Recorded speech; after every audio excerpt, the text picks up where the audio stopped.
Iqra'ul Qur'an, Al-Qur'an di kitabillah. Allahumma ijma'na bi kitabika wanfa'na. Iqra'ul Iqra'.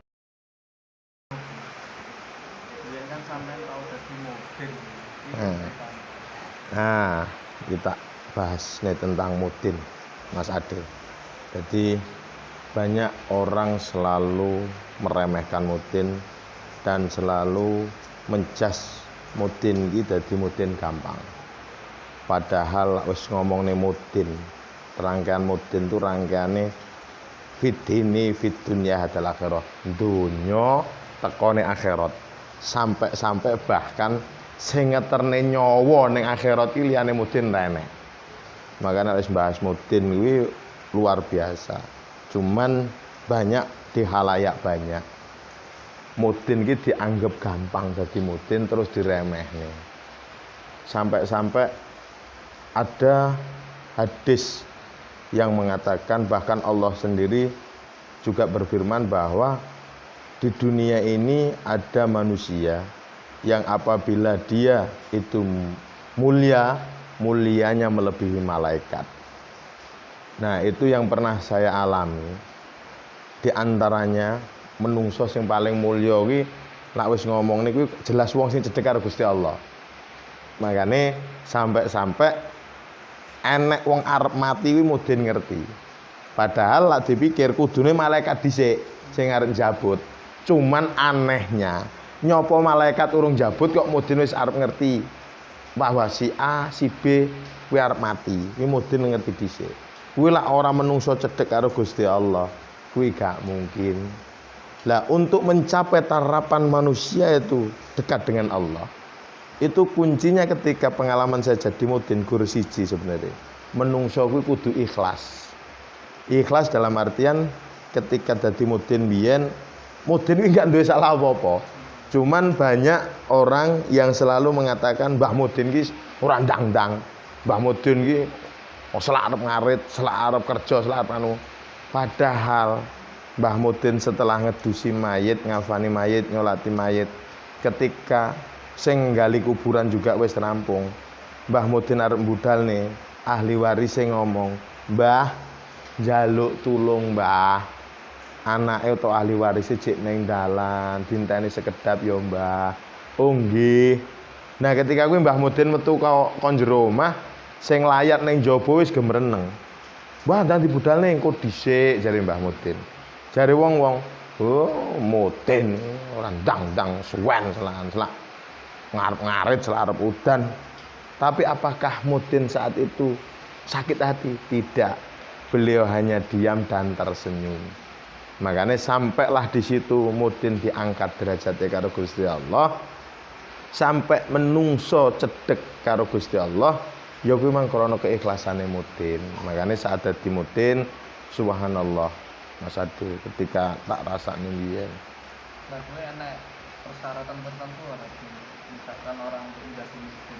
Nah, ini sing sering dadi pembahasan memang kuwi bener. Jadi saya pernah touring bertemu dengan beberapa mudin.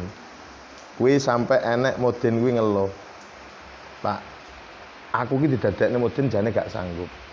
Alasannya apa, Pak? "Lah aku gak iso ngaji, aku gak tahu mondok." Terus enek meneh sing dia, "Aku ki wong bodoh lah lo kok didadekne mudin." Ya ngono. Cuman ketika sing tak rasakne, Mas Ade, ketika jawaban itu tidak benar. Sampai ketika nek wong ngomong nih ora iso ngaji, ora iso nganu, faktane akeh sing iso ngaji balik ke pondok, pinter dalil, pinter firman, dikon dadi mudin. Wah, berarti mudin itu bukan alasan kriteria tertentu untuk menjadi mudin. Karena betul-betul dia adalah manusia yang dipilih oleh Allah, yang sanggup mengemban amanah. Sampai pengalaman sing dialami beberapa mudin, dia tidak pernah belajar agama, tapi tahu-tahu oleh Allah diberikan pengetahuan, pemahaman tentang agama. Itu karena apa? Saking ikhlasnya dadi mudin. Sampai waktu kurang lebih 4 bulan yang lalu, aku juga ketemu Mudin, dek ning ngeluh ngono kuwi memang tak omongi, "Mbah, sampean nggak perlu ngeluh." Karena nak sampean ngomong gak iso ngaji, nyatane sing iso ngaji nggak gelem.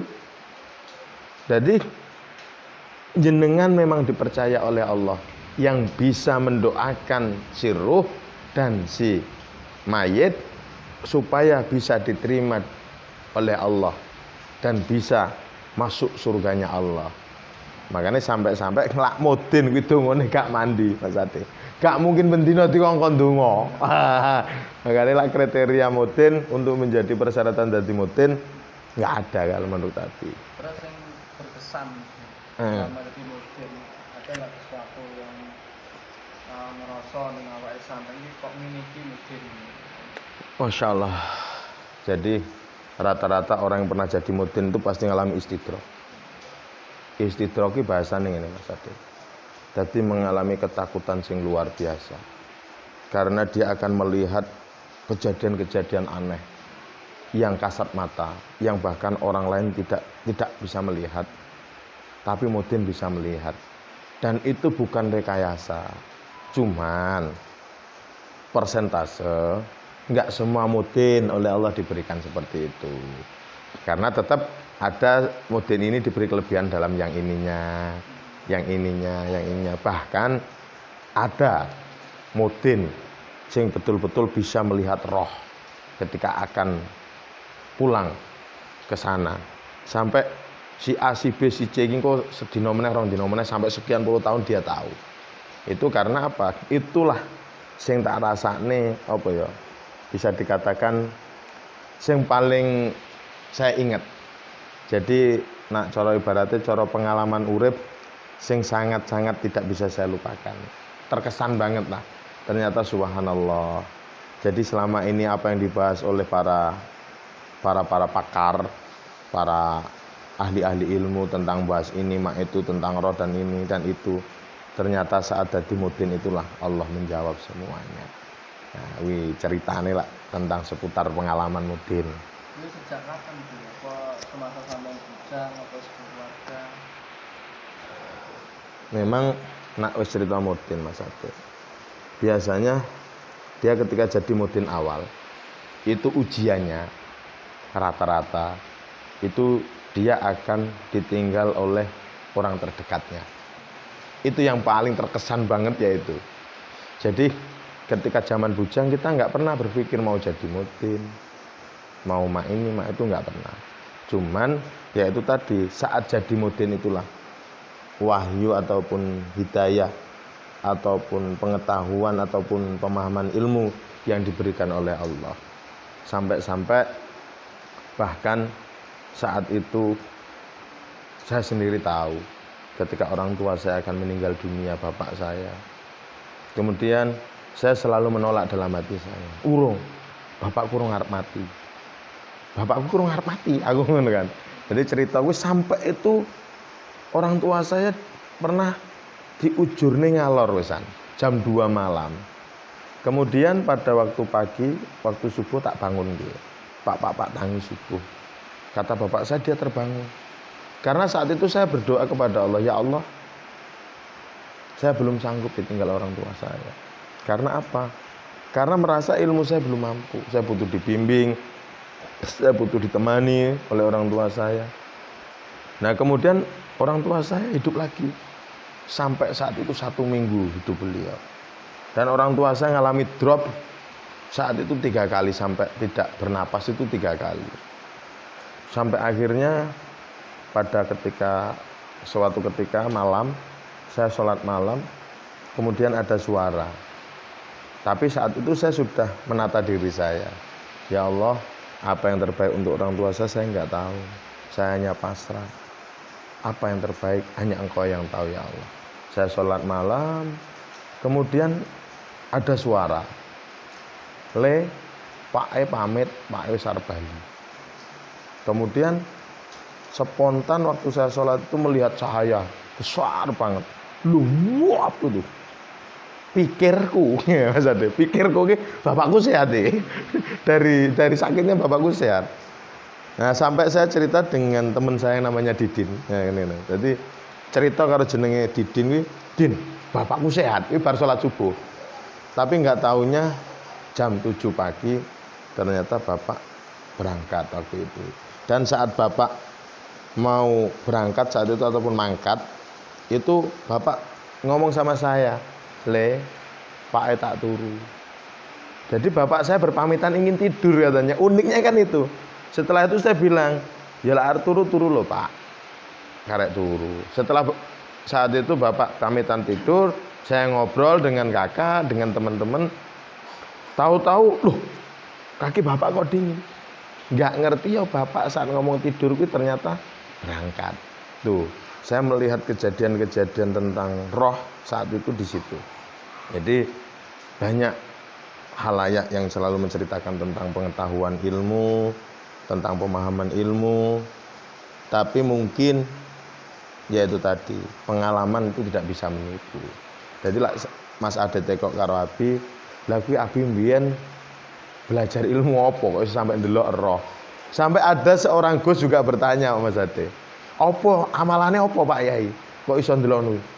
Amalannya apa ya? Enggak pernah ngamalin apa-apa. Wiritan tertentu tidak.